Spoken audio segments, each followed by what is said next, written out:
An Indian Sikh student who went to Canada for studies has now been deported. The case is serious and has raised many questions. Let us understand what really happened to that student. Ashdeep Singh. He went to Canada in August 2022 as a student and later he got postgraduate with a work permit. The permit was valid till April 2026. Everything looked stable. But things changed in November 2025. He was arrested for shoplifting at West Edmonton Mall.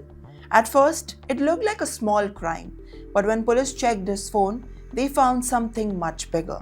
Authorities said that the data linked to the phone actually was connected to an investigation in Ontario, Alberta, and British Columbia. These cases included arson, shooting, extortion, and vehicle fraud. One type of fraud mentioned was called the rewinding. This is when the criminals change the vehicle identification number of the stolen cars to sell them again. The Immigration and the Refugee Board studied the evidence, and a board member said that there were reasonable grounds to believe that he was part of the organized criminal group. The decision said that the group had a structure and a continuity. That meant it was not a random shoplifting or a criminal base. It was planned activity. Well, under Canadian immigration law, officials do not need a proof beyond a reasonable doubt like a criminal court.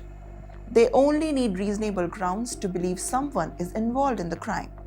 Because of these findings, he was declared inadmissible.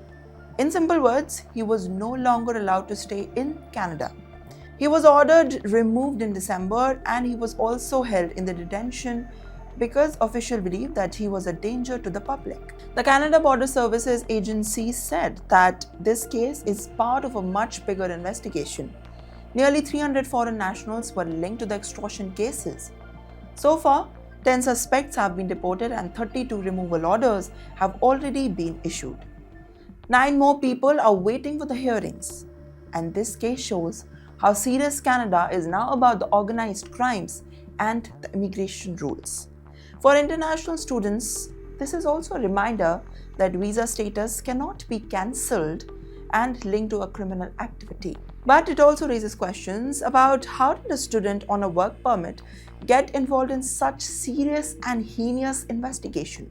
Well, was he deeply involved or just connected through the association? These are the questions many people are asking.